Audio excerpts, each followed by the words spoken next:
Bonjour à toutes, aujourd'hui je vais vous faire une revue sur mes pinceaux ELF. Donc comme vous pouvez le voir, j'en ai pas mal. J'en ai des trois gammes, c'est-à-dire la gamme essentielle qui est à 1 euro, la gamme studio qui est entre 4 et 5 euros, 6 euros pour le kabuki, et la toute nouvelle gamme cristal qui est à 5 euros. La gamme cristal, ils l'ont sorti je crois un petit peu avant Noël, c'est pour ça que j'en ai qu'un. C'était pour tester et le résultat est plutôt positif. Donc si ça vous intéresse de connaître mon avis et de connaître un petit peu plus ces pinceaux, et bien continuez à regarder cette vidéo. Je vais commencer par la gamme essentielle qui est, comme je vous l'ai dit, à 1 euro, et par le pinceau ombre à paupières qui est celui-ci.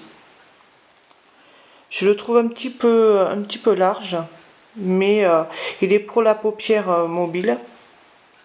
Ses poils sont très doux, il est très souple, il perd pas ses poils, contrairement à beaucoup. Beaucoup disent que les pinceaux ELF perdent leurs poils.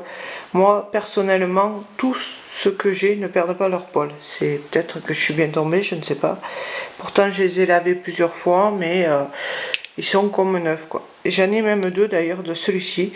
En réalité, c'est une erreur de commande, mais bon, ça me sert quand même. Puis il y a celui-ci qui est un peu dans le même style, mais beaucoup plus court, comme vous pouvez le voir. Il est à la même largeur, mais plus court. Il est appelé pinceau ombre à paupières C. Tout simplement parce qu'il est pour le coin externe de l'œil et le pli de l'œil. Le pli de la paupière, pardon. Ensuite, j'ai celui définition de l'œil, appelé définition de l'œil. Donc, comme vous pouvez le voir, c'est un pinceau biseauté. Il permet d'en mettre peu, juste un voile, comme par exemple sur l'arcade sourcilière où on en met forcément moins. Puis il y a le pinceau mélangeur, comme ceci, qui est pareil, c'est les mêmes poils, doux, qui pique pas. Il mélange très bien. Il vaut vraiment des pinceaux qui coûtent 10 fois plus cher, alors que celui-là il coûte seulement 1 euro. La prise en main est facile, je trouve. Il est vraiment très souple et il mélange bien. Il suit, il pique pas, il irrite pas. Bon, évidemment, tous sont en poils synthétiques. Et franchement, celui-là, je m'en sers quasiment tous les jours et je le trouve vraiment très bien. J'en suis très contente. Maintenant, je vais passer à ceux qui m'ont un petit peu plus déçu dans la gamme, c'est-à-dire déjà celui-ci. C'est le pinceau éventail, donc c'est pour enlever les résidus de fard à paupières sous l'œil. Donc comme vous pouvez le voir, voilà, les poils sont gros, ils sont drus, ils sont tout sauf doux d'ailleurs. Il pique pas forcément quand on le passe, d'ailleurs il pique pas, mais il est vraiment pas agréable sur la peau. Maintenant, c'est pas pour les paupières, je veux dire, on fait juste un petit coup sous l'œil, on ne demande pas non plus qu'il soit parfait. La gamme studio en fait un, je crois, 5 euros. Honnêtement, moi, je vais pas en acheter un autre, je vais garder celui-là parce que pour le type de pinceau que c'est, donc un usage vraiment ponctuel, je vois pas l'intérêt de mettre plus, quoi.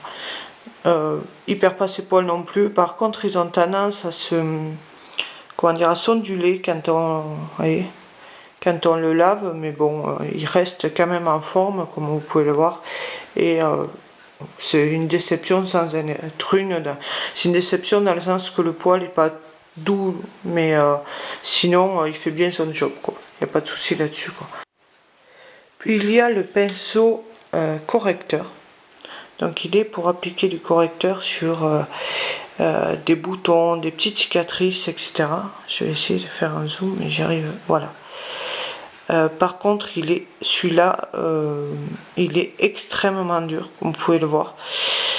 Il est très difficile à laver. C'est un gros problème pour le laver. C'est une horreur parce que bon, souvent on utilise quand même des correcteurs qui tiennent bien, voire waterproof. Et pour le laver, il faut vraiment le laver très souvent parce que si on s'en sert évidemment souvent, parce que sinon c'est une vraie galère à laver. Il est bien pour corriger un petit bouton, enfin un bouton, une petite cicatrice par-ci par-là. Après, il faut pas compter de faire carrément, mettons, les cernes ou autre, parce que déjà il est trop petit, il est pas assez souple. Enfin, en même temps, je pense qu'il est fait pour corriger un bouton, une petite zone, quoi. Maintenant, je m'en sers pas beaucoup parce que j'en ai un autre d'une autre gamme que j'utilise depuis très longtemps et dont je me suis habitué, donc celui-là je m'en sers pas beaucoup, mais c'est une demi-déception aussi, quoi, disons. Ensuite, la dernière déception qui est celui-là, je m'en sers quasiment jamais. C'est donc le pinceau mousse, pardon. C'est pour comment dire, c'est pour fondre le col au ras des cils supérieurs ou inférieurs. Mais là aussi, la mousse est très dure. Je sais pas si c'est normal parce qu'en réalité, c'est la première fois que j'achète ce type de pinceau. C'était pour essayer, comme il était à 1 euro, j'ai dit pourquoi pas. Je le trouve assez quand même. Assez dur, assez irritant. Je pense qu'il faut quand même avoir un crayon colle très gras pour pouvoir l'utiliser correctement sans s'arracher la moitié de l'œil, quoi. Parce que vraiment, je le trouve, enfin, moi qui ai les yeux très sensibles, je le trouve assez agressif, quoi. Donc, pardon. Donc, pour la gamme essentielle, disons, il y a trois déceptions, on va dire. Donc ça fait jamais que 3 euros. Alors que dans certaines autres marques, on a une seule déception qui vous coûtera 20 euros. Qui m'est déjà arrivé d'ailleurs. Donc à partir de là, je pense que on peut déjà débuter par des pinceaux LF. Je trouve ça bien parce que ça permet de se familiariser avec tel ou tel type de pinceau. Et ça permet aussi d'essayer à bas coût. Donc voilà. Maintenant, je vais passer à la gamme Studio, donc celle qui a les manches noires. Tous ceux-là sont à 4 euros, sauf celui-ci qui est à 6 euros. Donc c'est le Kabuki, le fameux Kabuki, qui est tout mignon, j'adore. Et toute la gamme a les poils ultra doux, encore plus que ceux de la gamme essentielle. Ils sont extrêmement doux, très souples. Enfin, c'est un vrai bonheur sur la peau. Rien qu'on mettrait presque du maquillage, rien que pour s'en servir, tellement ils sont agréables. C'est évidemment des poils synthétiques. Là aussi, moi, ils perdent pas leurs poils. Certains trouvent qu'ils perdent leurs poils. Moi, je suis tombée sur des pinceaux qui ne les perdent pas, donc bon, forcément, je suis contente. Pourtant, je les ai lavés plusieurs fois. Celui-là, je l'ai depuis des mois. C'est le tout premier que j'ai eu de pinceau LF et vous voyez, il est intact, quoi. Donc il est vraiment très bien. Après j'ai le pinceau à poudre, donc qui est également, voilà, ça se passe de commentaires. La prise à main est très pratique. Les poils sont très doux, très agréables sur la peau. Il est vraiment souple. Il étale bien la poudre sans faire de paquet. C'est vraiment un très bon pinceau à poudre, sauf voilà. Voilà ce que je lui reproche, c'est-à-dire il est plat. Vous voyez, par rapport au Kabuki, vous voyez qu'il est comme il est, et le Kabuki est rond. C'est ce que je reproche à ce pinceau, qu'il soit plat. J'aurais préféré rond.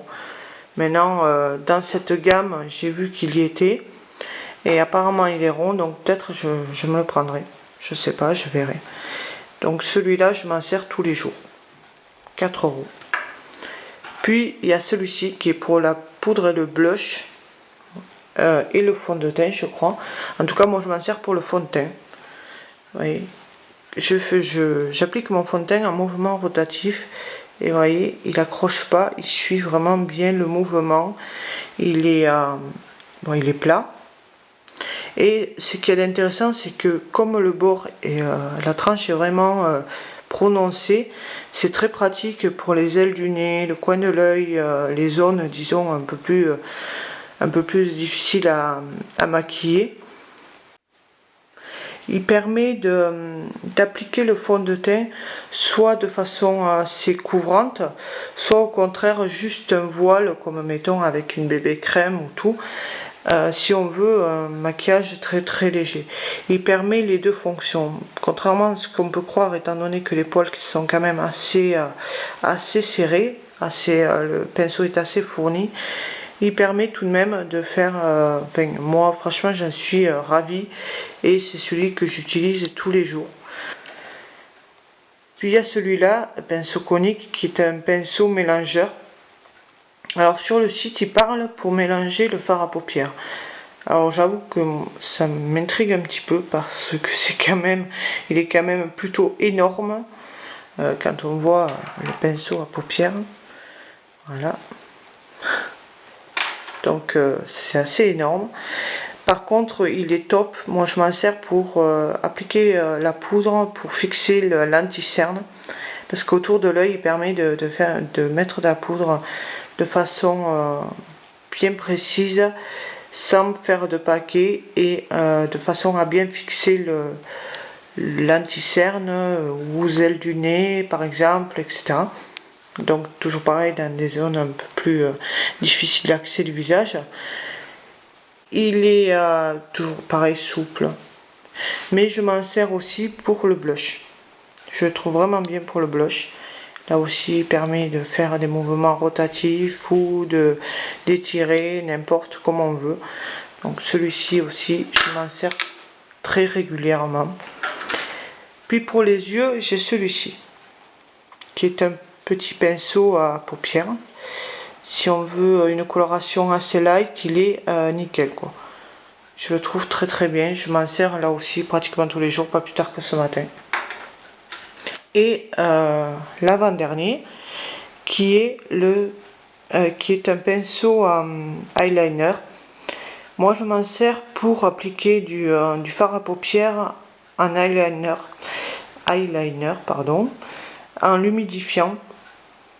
Il est très fin, il est souple mais pas trop. Il est vraiment pratique, il est agréable sur la peau, il est doux, enfin. Et il permet vraiment d'appliquer de la matière sans y passer 15 fois dessus. C'est celui que je me sers tous les jours. Celui-là, quand évidemment je mets de l'eyeliner. Puis il y a là aussi ma petite déception, c'est-à-dire ce pinceau à fond de teint qui est plat. Sauf que moi, comme je vous l'ai dit tout à l'heure, j'applique mon fond de teint en mouvement rotatif, et là c'est juste pas possible. Maintenant il y en a qui l'appliquent en étirant, donc c'est parfait, mais pas pour moi en fait.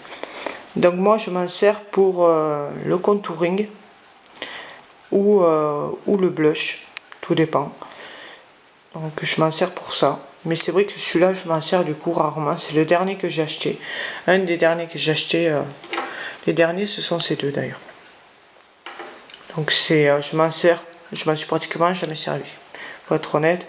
Maintenant on trouve toujours une fonction à des pinceaux, même si la fonction initiale ne nous convient pas, on leur trouve toujours entre guillemets une deuxième vie.